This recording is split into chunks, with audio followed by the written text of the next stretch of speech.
Hi guys, welcome back to another episode. We used to call this "Don't Tell My Husband What I Bought," but I guess now because I have him commenting with me on my videos, it should be my husband tells me to stop buying crap that I don't need. Anyway, let's get started. This week I'm very excited. If you listened to our last podcast or watched it, you saw that there's a couple things I was excited about unboxing. And today I'm doing one of them, and it is my new dice tower. It is, if you can't tell, based off of the original Player's Handbook, first edition. It is, when we first got the books, we didn't know what it was. It was just a random, beautifully artistic picture that was just there. And later on, they decided to retroactively call him Moloch. And he is and please don't be upset if I said this wrong, an Eidolon, which these guys are basically spirit guardians of places that can be placed as protections. So if you were a warrior that died, they could infuse your spirit into these things to be protecting of treasures. So kind of like a golem. Golem. A shit golem? A what? A shit demon! So let's get started. I'm very excited about this. Add in picture of the original Player's Handbook here. And over here we can have pictures of what Moloch actually looks like in some of the drawings. And now we get to see the real thing. So I'm really excited about this. Not only is it a dice tower, but it's supposed to light up. So it makes for a great just piece to have out displayed for all to love. Oh, you should see what it looks like from out here. In the middle of our house. Never gonna happen. You know, as somebody who is really into D&D, as you were, I thought you would appreciate some of these nicer things that aren't just tchotchkes that I collect anymore. They are. What the hell do you need the dice tower for? That's what the tabletop is for. Now instead you've got a box that you open, grab dice out of, and then put the dice back into, because leaving them on the table for easy access and rollability is forbidden. That's not how it works. That's not how any of this works. It is. It makes it more exciting, fun. Yeah, because your turn doesn't take nearly long enough, right? It takes the right amount of time. Look, if I was your DM, I'd have done the count many, many times. 1, 2, 3. Your turn's over. Yes, when me and my crew play games, the time ticking does not count, apparently.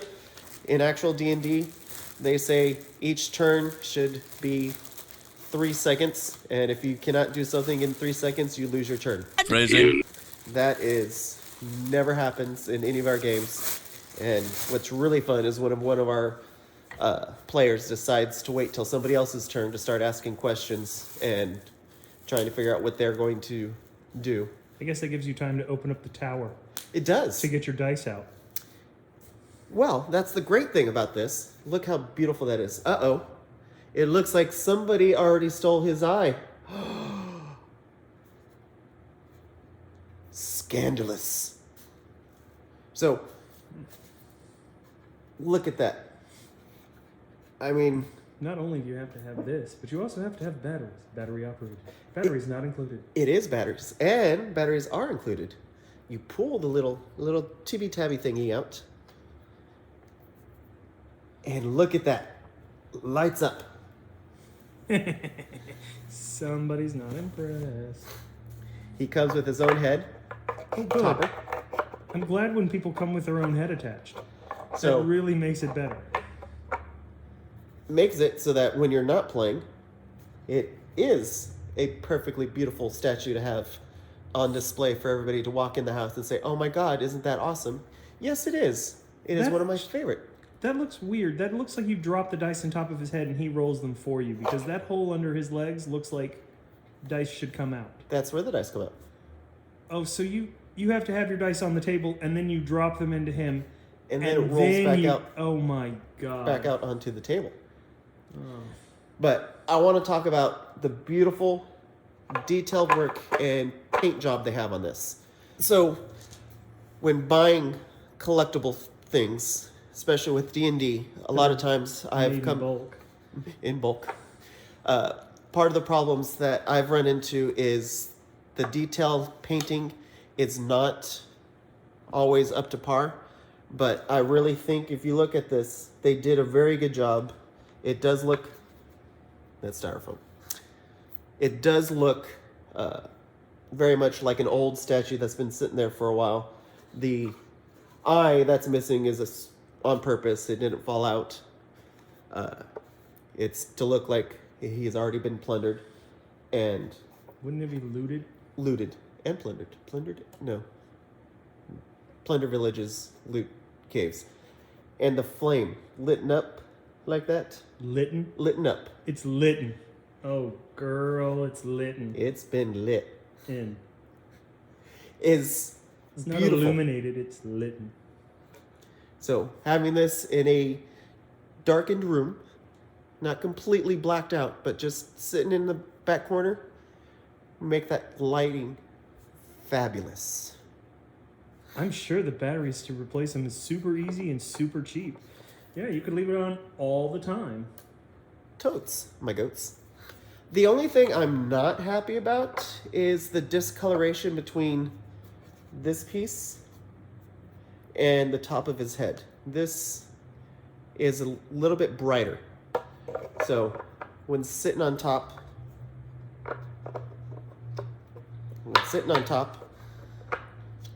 it definitely looks out of place, and you can tell that it's not quite,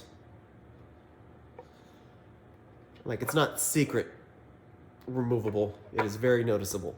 But the size of it is very D&D tabletop. So if I wanted to, I could use this in part of a campaign and have my adventurers come up to the tower. Are you fucking kidding? That would make him the size... That makes him bigger than a dragon. Which would be awesome. Seeing a statue like that. Hey, we just watched... You said it was a golem-like creature. Holy shit, how many spirits does it take to run that thing? How many and then you run your little figurine miniatures up to it, and then you what? Bowl them down with magic dice that fall out of it when it's your turn? Yes, totally Indiana Jones in them. Mm-hmm. Right. But yes, the actual detail that they've got going on, I mean, look at that. It does, to me, look like stone. It does look like a jewel. It is a lot better than I was hoping for. So, well done on the And it was a lot craftsmanship. more expensive than I was hoping for. Anything over $1 is more expensive than you were hoping for. Yeah, well, for those of us who use oversized dice so that everybody at the table can see them, you can't use that with them. No! Have to use the prescribed dice size. And I bet you if you use your metal dice that you have, you'll chip the inside of them. Which is why I won't be using my metal dice on it. But I do have fabulous. Ooh, do they glow in the dark? I wish they did. They don't, but they're pink. Oh. Pink fab. Did those come with him? No. Oh, good. 'Cause These I'd be pissed if you bought something and they didn't match. these were actually a gift from Corby for Christmas last year. I'm now actually getting able to try them out. Oh, because now you have a dice tower. Yes. Up until this point, we were unable to roll dice. It was horrible. Well- They Rochambeau'd every challenge. It was- paper, scissors, match. They were either going to go for my dice tower or my dice shoes. Yeah. The dice shoes. You remember those. Yes, I'm the one who bought all the dice for the shoes. You are. So, now we're going to try them out.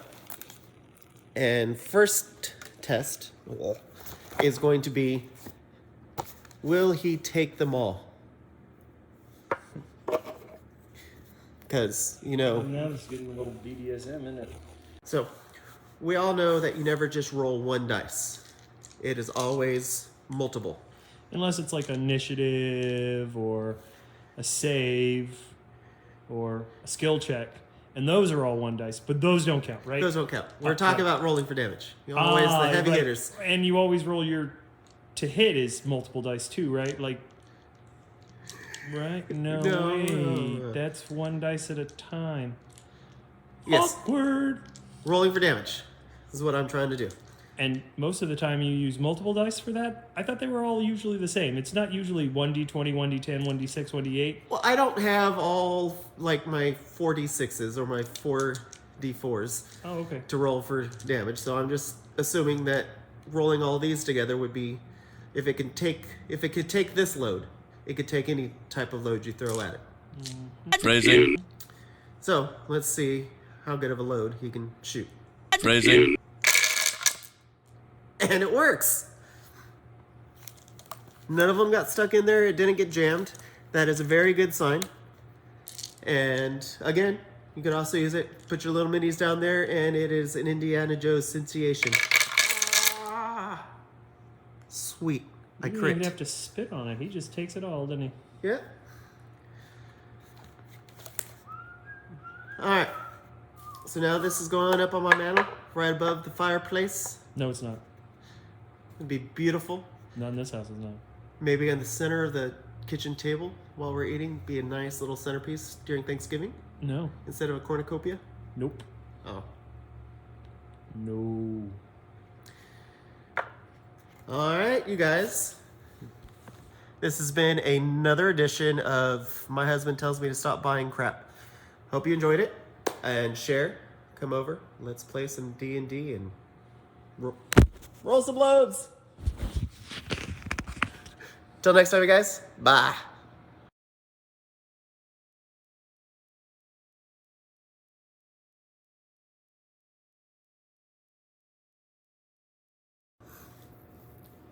Because, honestly.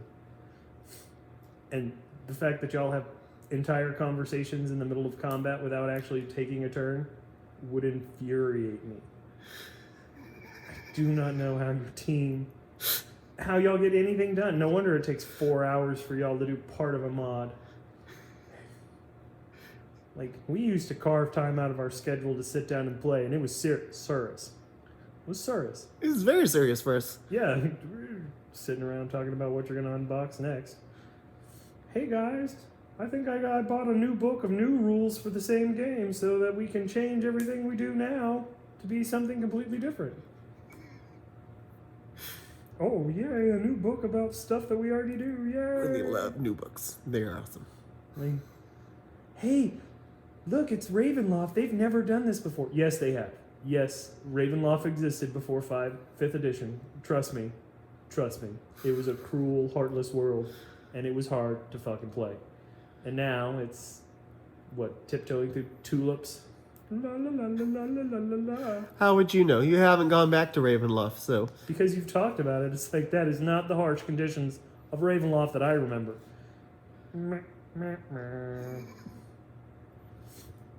Ravenloft is like Castlevania come to life, and the way you talk about it, it's kind of like Twilight, except less glitter. Just a little. Just a little. You guys in fucking 4-hour turns. Nobody in this house actually likes Twilight. We hate it. Don't read those books. Don't watch those movies. Any story where a girl spends the entire book series pining and being upset because she's not complete without a man is a horrible, horrible book series. These opinions do not necessarily represent everybody on the Blood Oyster Cult channel.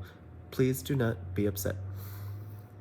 And this has been another edition of Back in my day, I was a hipster before hipster was being hipsters.